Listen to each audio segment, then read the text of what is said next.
Hey guys, welcome to ERC. Today we're going to be taking a look at the Blade 350mm quadcopter. Yeah, let's take a look inside. Alright. So, the first thing you'll notice when we open the box up is, of course, the 350. Now I'm going to set that aside and we'll take a look on whatever else is in the box.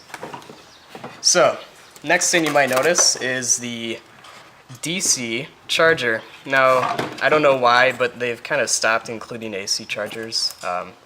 You can always buy an adapter though for this. You can charge 2 cells and 3 cells with this, and you can choose the speed as well.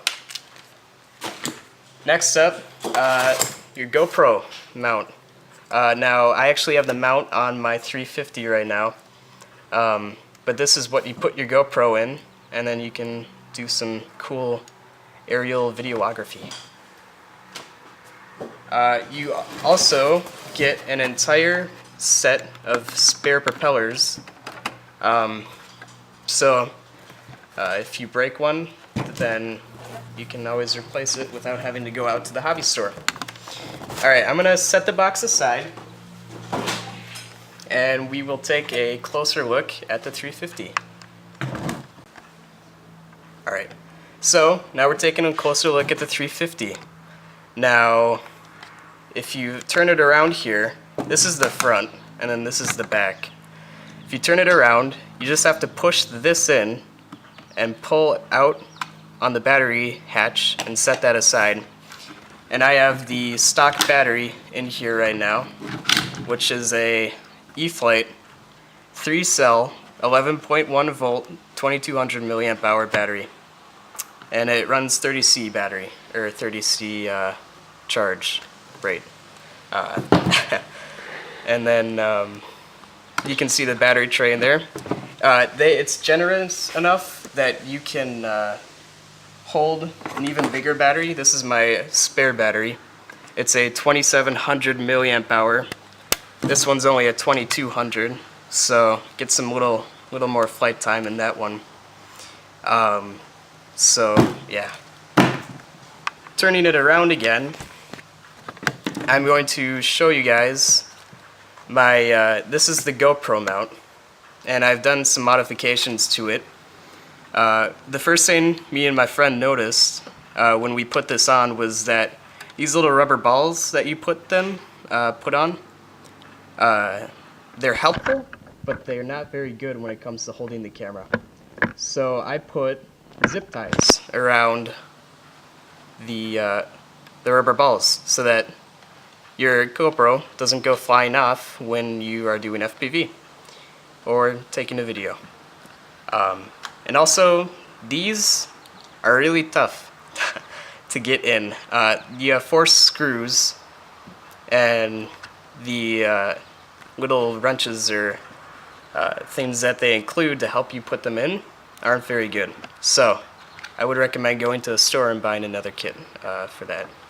And you also have an on-off switch right here, so you don't have to unplug your battery after flight. So that's about everything that you can see on the outside of the 350. Now let's go fly it. Alright, we're out here in the field, and yeah, let's see the flight. So now, before we actually take off though, I'll show you, look at the light on the back, and maybe cameraman can move a little closer. Right now it's green, that's the beginner mode. Flip it, and it's going to turn blue. That is the more advanced mode, but it's still good for beginners. It's the next step up. And then I'm going to flip this switch, and you notice it turns purple.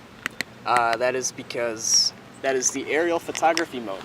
Now there is an agility mode, but with the firmware 2.0, you have to make a separate model in your radio in order to have agility mode, which you can find how to do that on YouTube.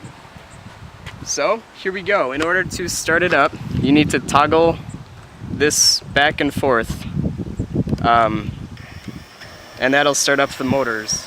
So here we go.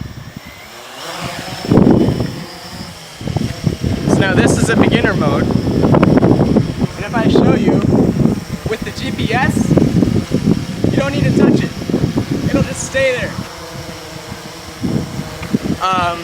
And also, no matter which direction it's facing, if you push away, it's gonna go away from you. Pull back, it's gonna come towards you using the GPS. So if I'm spinning my quad and I'm pushing away from me, it's gonna keep going away from me, which is really slick for people who are new to this and they're not quite used to the whole goes wherever you point it technique kind of thing. And another cool feature is if you pull all the way back, it's gonna not come back towards you. Also good for beginners. There's a safety bubble about 5 meters in radius all around us, and it's not gonna come into that circle. So now I'm gonna switch it up a mode to the safe mode. And this mode, it's gonna go where you point it, so it's gonna go away from me. And if I pull back, it's gonna come towards me, but if I turn it, it's gonna go where I point it. So, yeah, that's this mode. And also, no safety bubble here. You can come as close as you want.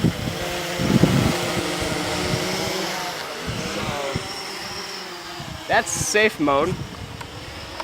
Oh, and also it has return to center. So if I let go, it's gonna come back to center. So that you don't have to do that manually. Just kind of a slick feature. So,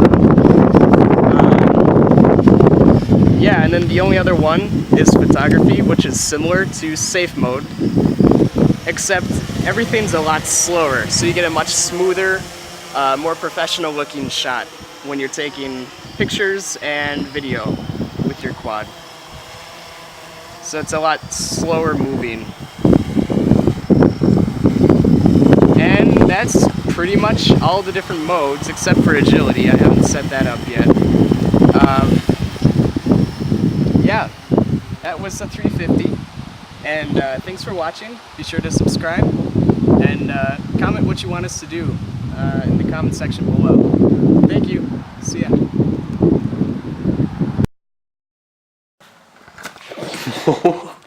What?